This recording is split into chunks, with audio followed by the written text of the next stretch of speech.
Okay, now let's get to my second learning statement, which is that I am learning to be more sensitive to the varying degrees of students' and parents' experience and expectations regarding internet use and safety.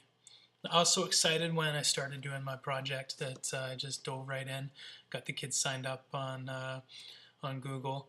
A couple of them didn't have email accounts actually to start off with, and so we just signed them up and got them going, and they created their blogs and started posting right away so we could get right into it.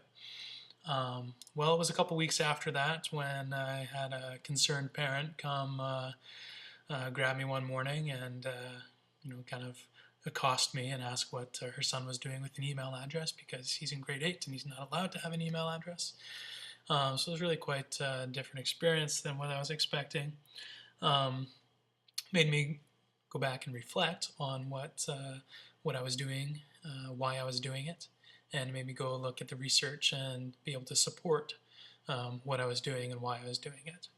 And so what I found was uh, an article by Michelle Eckstein, and it's called Enrichment 2.0, Gifted and Talented Education for the 21st Century.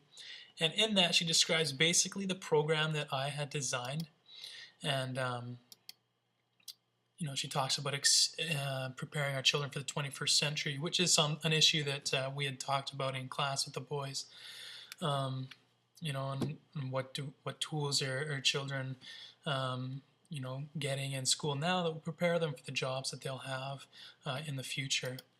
Relying on the pedagogy and best practices, Bloom's taxonomy, constructivist learning theory, and so I was able to go back to the parent and have some support to go with what we were doing, and she was persuaded in the end. Another thing I got from that was internet safety checklist and contract, and a letter to send home with the parents. And I should have done that beforehand. That was a learning point for me, and something that I would do differently in the future. Another issue that kind of went along with my learning statement there is with students in my film club who are posting, we post some videos, their morning announcements and some other things on YouTube, and had a concerned a parent again about their child's safety and having their image online, and valid concern, something that we probably should have thought about ahead of time but did not. And so I was able to sort things out in consultation with our administrator and another teacher, and be able to resolve that issue. And there are lots of things surrounding that, when you're working with kids, and that was a big learning thing for me as I was exploring these tools and these new media with young kids. And